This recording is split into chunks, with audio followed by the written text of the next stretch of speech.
To create an estimate for your summer costs, a great place to do that is by visiting academics.iu.edu/cost-estimator. This will give you a great idea of what to expect during your semester in terms of tuition and fees. This first field, you'll select which semester you want to create an estimate for. The next field asks if you are looking at undergraduate or graduate programs. The following field asks you which campus is going to host that online program for you.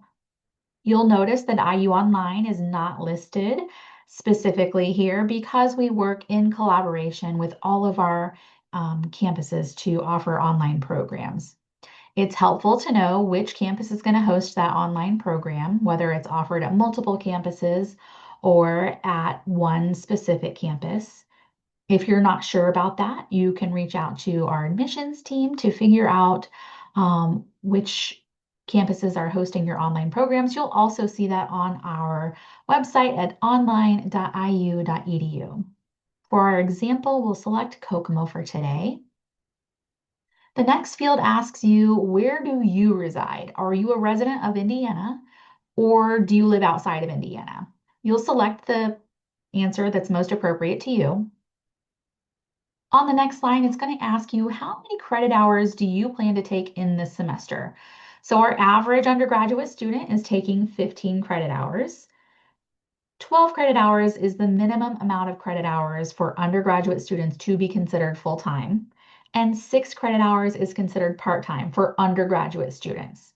For graduate students, 8 credit hours is full-time, and 4 credit hours is considered part-time. In this last field, it's asking you which program do you want to create an estimate for. You'll notice here at the top of the screen, of the top of the drop down, it has in-person's programs listed. You scroll a little bit further down and you'll see all of the IU online programs listed. So make sure you're selecting the program that you want to create an estimate for.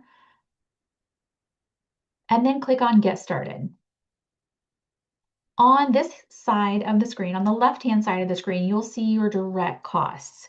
This is what you can expect to see on your university bill. So any tuition per credit hour based on the number of hours you put on the prior screen, any mandatory fees or student services fees, and any program fees associated with the degree that you chose on that prior screen. That's what you can expect to see on your university bill. On the right-hand side of the screen, those are some indirect costs students may experience. So you're not going to be billed for transportation or housing and food and things like that as an online student. One thing you do want to consider, though, is the cost of books and supplies. The cost of books and supplies are not built into the per credit hour tuition rate, but there are lots of strategies and ways to save when it comes to books and supplies. So again, left-hand side of the screen is what you can expect to see on your semester bill. Right-hand side of the screen, think of that in terms of budgeting for your books and supplies.